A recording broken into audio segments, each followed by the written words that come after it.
here we are again to our second video. It is all about building strong teams. Welcome here from Chiang Mai from our YouTube studio. And today we will have a look into 10 principles how you can build a strong team. So see you after the intro.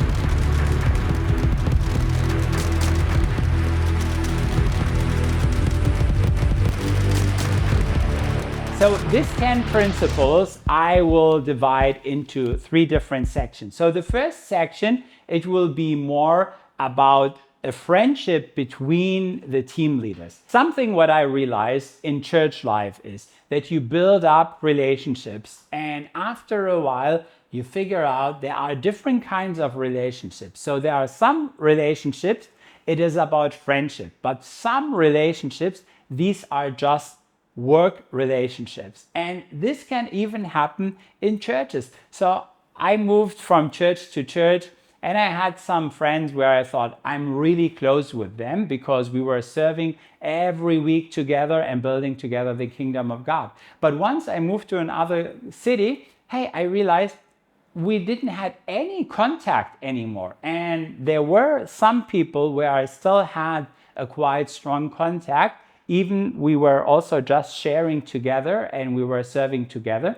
And let me tell you one thing, my best and the strong friendships what I ever builded, they are all from Roal Ranger, because Roal Ranger is such a great tool to build strong and good friendships. Let us have a look to the first thing, how can we build a good friendship and good relationship in Roal Ranger? Point number 1 is you need a team contract. And you say like, oh my goodness, I need what? A team contract? I mean, we're not at a workspace somewhere, but yeah, also in church, it is good to have a team contract. So if you as team, you didn't finish till now the workshop to do a team contract, there is a separate video about this topic. So please go ahead and watch this and do the team contract. It is quite important for you to understand what it is. And once you're done with that, then you know exactly what I'm talking about. Okay, so I won't go into this any deeper anymore. So the second thing is, it is to have a great feedback culture. Okay, now I'm repeating myself because there is also a video about feedback culture. So feedback is also something, it is so important that we have relationships where we can give a person a feedback and he doesn't feel offended, but much more, he is thankful for the feedback because he understands, hey, it comes from a good motive and we want to do things better and we all want to grow together to do God's kingdom and to see how we are really all getting better. Number 3, and you know what is coming now? It's again a video what you already, hopefully you already went through. It is about vision. You need to have a vision as the team leaders and as the leaders from a Ranger outpost, because the vision will bring you closer together and everyone knows why are we doing that? Because you follow a clear goal and you say, hey, this is what we want to reach.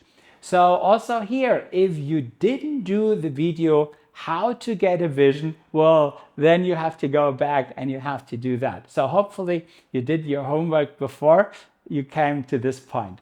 Okay, let's come to point number 4. And you know what? There is no video about point number 4. Okay, I'm just sharing. So this is about bringing everyone to be a part of your team. So, you know, there are some commanders, they are really talented and they can handle a lot of things by their own, and they maybe also would love to do things by their own. But if you are a commander and you're listening, hey, please do yourself a favor and let everyone be a part of the planning. So in general, I will also say I could handle a lot of things by myself, but I also have to do the decision by myself that I take some task and just pass it to someone, even if it takes me sometimes more time to explain it to the person and maybe I get it back and I'm not 100% happy, but still, it is so important just to give tasks over to other people, because how should they grow? And the growing thing, this is one part. But the second part is I want also my team to feel, hey, I'm a part of that. I am also creating, I can bring my ideas in, and I'm not just following my commander and just running behind him, but much more. I'm a creator also of this outpost. And this is so important. You know, if you as commander, you say like, oh, but like a lot of things, I don't want to give them out of my hand. Let me just give you ideas. There are so many things where we can just give also to the younger ranger leader. And we say like, hey, we're looking for a nice t-shirt design for our summer camp. You know what? Come on, just the two of you. You will find something, you find the right color, you figure a good design out, and you make the decision. Even if the t-shirt doesn't match your expectation, this is okay. But they will always remember and say, hey, great, we created this t-shirt, we chose the color, and we did all that things. This is something how we build a strong team, because we are including everyone into that team. And in the end, the product, what we are having, everyone say, wow, I'm a part of this product, and I am a part of the kingdom of God, and I'm the part who built this whole thing up. So that was the first part, the first 4 topics where I was talking about it. And this is actually all how we come closer together, how we work stronger together. So here, let's go with the second part. And in the second part, we want to focus more on the individual. Well, if we will have a look into individuals, we will realize, well, God gave people really different gifts and different characters, and this we really have to keep in our mind, and especially in a team. So once we accept that, okay, we are all different, this will help us, because then we will have lesser fights. So this is my next topic. We have to respect each other and know we are different. Let's have a look into the parable what Paul gives us. And he says, hey, the church is like a body. So there are hands, there are feet, there is a head, and each and every one has other tasks. And the same thing is also as a team in Roal Rangers, the leadership, everyone will fulfill another task. And we shall accept that the hand can do things quite great, what the feet can do. And there are things where our brain is much better than maybe our eyes. So if we keep this in mind and we respect each other and our characters and our gifts, that will help us. So my next topic, we stay in this area, and it is all about how to put the right person into the right job, into the right position.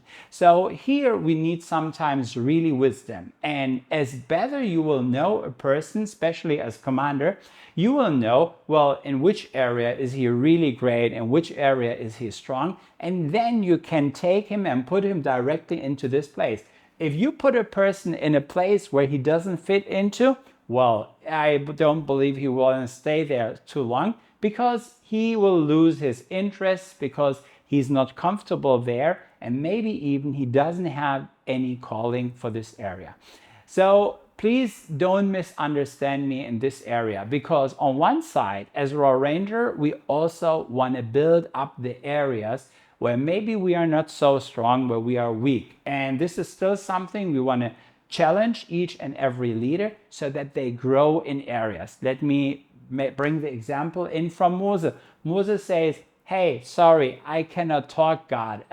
Well, okay, God accepted that for the beginning, and he says, well, just use Aaron, let him talk. But later onward, we see how Moses grow also in this area, and then he was the person who was talking to the Israelites. And in the same thing, we also want to challenge people and also challenge young leaders so that they grow. But we don't want to push someone in an area where he doesn't belong to, because if we will do that, people, they will lose their interest on ranger work. Okay, and now we are in the last part, and this is a little bit a mix between how we handle things in the team. So point number 7 is, for example, whenever you feel you are getting too old, for example, as commander, and you realize it is a good time to hand it over to someone younger, please do this in time and prepare this in time.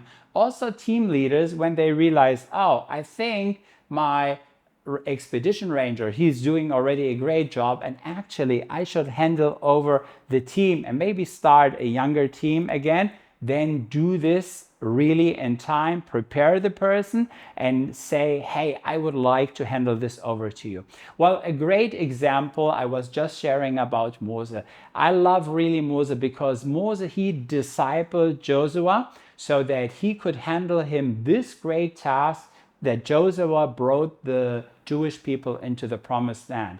And sometimes God is using us as commanders, as maybe a little bit older team leaders, so that we can build the young generation. But God, in the end, he wants to use the young people so that they bring the people into this whatever God has prepared for them. So what I see from time to time, and this is heartbreaking, I see sometimes people who are just holding on their position and they are not willing to pass it over to someone who is younger because they are afraid losing control or losing their face or something in this kind. But this is wrong, because the Bible tells us and teaches us, hey, we should trust in the young generation. We should pass it over whenever it's the right time. And if you see Jesus, to be honest, Jesus give his job over to the disciples. And the disciples,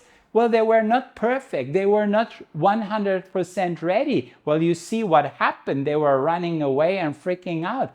But Jesus still knew, I have to leave now and I have to pass them this task to fulfill it and to go and to spread it all over the world. So sometimes we older commanders, team leaders, we are good for preparing stuff, but then we will hand it over to a younger generation. The next thing is also what we need, point number 8, we need time to recover. So my advice is for each and every outpost, plan at least 2 or 3 times every year a recovery time for each and every team leader. This is quite biblical, because when Jesus created the earth, hey, on the 7th day, he said, now I need a day of rest. So this is also for us good, sometimes after having a great summer camp, just to say to the team leaders, you know what, the next 2 weeks we will just come down, we will relax, we will take time for our families, for our business, for other things, and we recover, and then we will be back and build the kingdom of God with full power. Okay, I hope you understand me. So keep it in balance. Don't say like we're doing the half of the year, we are doing recovery, and the other half we are serving God, but much more have a good balance in this area. And now I want to share in point number 9, it is good that you have a bright branch. So this wording I took from my church, from this Heart of God church in Singapore, where we say we always need people that whenever someone feels, oh, he is too weak, he needs time to recover, we can just change him out. Like in a soccer game, there are always people sitting out there and they are waiting and they are ready. Whenever someone is in need, we can say, come on, you jump in and you do the job. And this is a good, even if you have leaders in your team who don't have a fixed task. They don't have a team maybe, they don't have like a fixed job description, but whenever someone else needs some restoration for 2 weeks or whatever, he can just jump in and he can support and he can help. So never say to people, oh, sorry, we don't need any leaders anymore. So whenever you get people who say, we want to serve Roal Ranger, take them in and prepare them, because they can be people who will support you whenever you need. And now let me close with one thing, and this is quite important. Honor the people in your team. So this is so great, because we see also from God how God honored people. and how even Jesus served his own disciple. And we can honor our leaders today. We can honor each other in so many different ways. I will start with some easy examples. Even just if someone have birthday, make a big party out of that. If a young person did the first time a devotion, well, just get a cake and celebrate his first devotion and that he did his first devotion. If an expedition ranger takes over a team, well, make a big party out of that. Make it to something special so that we have enough possibilities and opportunity also to honor people. And my team leaders and patrol leaders and expedition rangers also keep in mind always to honor your commander, because he is carrying a quite heavy luggage and his package is quite big. So whenever you have the chance to honor him, please do that. And there are so many good and great opportunities.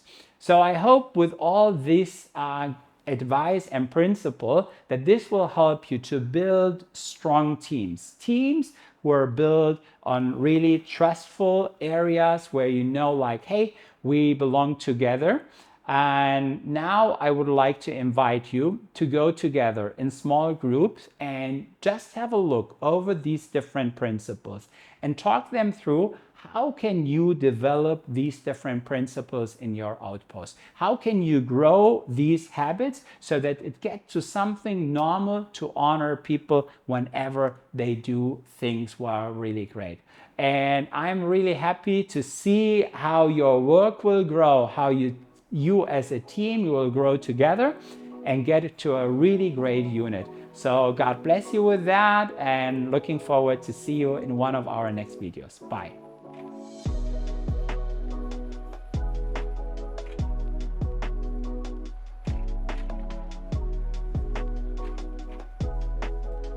Thank you for watching this video. We hope it helps you to build up a strong outpost. If you find the content valuable, please like and subscribe to our channel. Another way to support our work with Roal Rangers in Thailand and internationally is by donating. You'll find the link in the description down below. We appreciate your support and looking forward to seeing you in our future videos.